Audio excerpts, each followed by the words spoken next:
There's so many good games this week. Rodgers and Brady meeting for only the second time ever. They've combined for over 100,000 passing yards, 6 Lombardi trophies, and it doesn't get much better than this. And if it's a big game, you guys, at Gillette Stadium, you know we got Mike Giardi on the case. What's up, Mike? Good morning. Good morning, and everybody wants to talk about Brady and Rodgers for good reason. The highest rated quarterback of all time in Aaron Rodgers, Tom Brady in the top 5, plus he's got those rings. But what about the defenses? What about the children? You can't forget about them. Spotlight on them as well. The Patriots, they look at Aaron Rodgers and they say, look, he's better. We're better off if he plays on time versus off time. And that means they want him in the pocket. They want him looking for his first read, because when he starts dancing around and rolling out, escaping the pocket, that's when he makes that throw across the field, 45 yards. It's a big play. But Devin McCourty said, look, we're not going to be able to fool him, but what we're going to try to do is plaster the receivers down the field.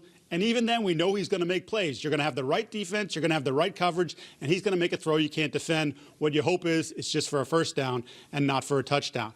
Meanwhile, the Green Bay Packers have become a blitz-happy team over the last 3 weeks. Only one other team has done it as much as they have. You can't live with that versus Tom Brady, though. He picks apart those blitzes. Clay Matthews said we have to vary it up because he knows everything that we're going to throw at him.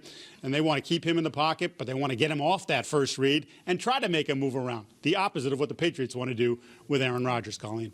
Thank you, Mike. Yeah, this game, Sunday night. I mean, I'm so happy I'm just going to be on my couch watching this game. This is one of my favorites of the week. But these two quarterbacks, how great are they? If you judge by passer rating, they're #1 and #3 all time. Rodgers at 103.6 leads the way, while Brady's 97.6 isn't too shabby either.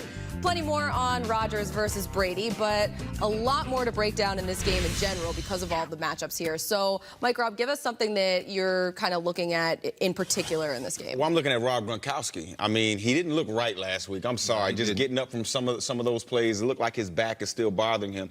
But if he's right, I think the New England Patriots can literally use him to win this game, not only just in the passing game, but also blocking in the run game. The Packers have some issues covering tight ends this year. Week 2 versus the Vikings, Kyle Rudolph, 7 receptions, 72 yards. Week 3 versus the Redskins, Vernon Davis and Jordan Reed combined for 135 receiving yards. Charles Clay against Buffalo, he led the game for the Buffalo Bills with 4 catches for 40 yards. They have issues covering tight ends, and there's no Ha-Ha Clinton Dix in the secondary for the Green Bay Packers. So if the New England Patriots want to run their offense through the tight end, to me, this is a great week to do so. You talked about no Ha-Ha Clinton Dix. That means that Tramon Williams, traditionally a corner, but has played a little bit of safety. He is going to jump into that spot for Ha-Ha Clinton Dix. But I spoke to Williams earlier this week. He said it's not going to be a full-time thing for me. He says I'm still going to do a little bit of everything. So it'll be kind of a replacement by committee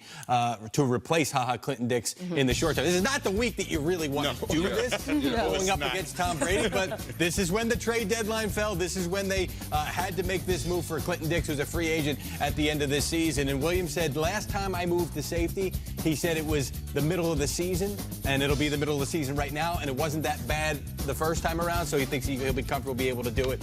He's also a guy who says he's got a little bit of weight behind him. That's what you got to do if you go from corner That's to what safety. I was about to say. Speaking of corners who went to safety. Oh, yeah. Hello, friend. I mean, Tramon Williams is definitely that kind of guy. He knows what he's doing. He knows that defense. This is his second time around in Green Bay, so he knows that defense. They're confident that he can get guys lined up because Ha-Ha is going to be missed, but they got a lot of young DBs, and so I'm looking to see how those young DBs, not having that veteran voice in their ear and Ha-Ha, and having a new guy, Tramon, you know, he might like things a little different, and, you know, we're kind of creatures of habitat where we like to hear the same call. You know, I might be saying smash, smash, smash because I'm Ha-Ha. Tramon might say slam. Slam, right. Inside like route, or, you know, in. And so it's going to, you know, we'll see how the communication fares with these new guys. I know we're laughing, right? But that's a real issue, that's real. That's a real issue. That's a problem. I couldn't think of another word for the smash. A lot, yeah. Hey, there's a lot of synonyms we could go down the list. Maybe we should get a full screen together for that. Giardi, what do you think? Last week, I thought, just from the Patriots side of things, when they were playing against the Bills, that offense, it just took so long for them to get going. They couldn't run the ball. They had so many problems on third down and in the red zone. But what did you think?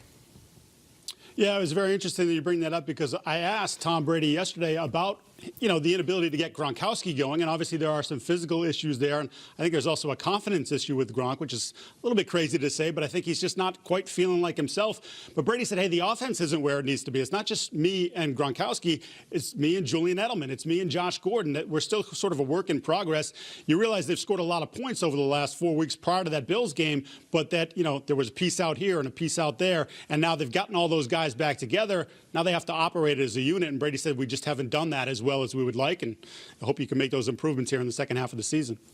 Yeah, Mike, it'll be an interesting matchup for sure. And considering that the Patriots are missing their best offensive lineman, too, Shaq Mason, in this one, at least at guard. He's had a great year. Yeah, he had a great year. We saw when he was replaced in the game late that the Bills put a ton of pressure inside on Tom Brady. He hates that. Especially right up the middle. Yeah, right in his face. You cannot give Tom Brady pressure up the middle. To me, that's what disrupts this offense. Yeah, so we saw a ton of field goals from them to start this game. I'm hoping that we'll get a little bit more fireworks in this one. Maybe they can work some stuff out. Come on, Bill Belichick. You usually do that. You usually get it rolling. So while there are keys to this game, it could just come down to location, location, location. Packers 0-3 on the road, while the Patriots 4-0 at home. They're so dominant in Foxborough.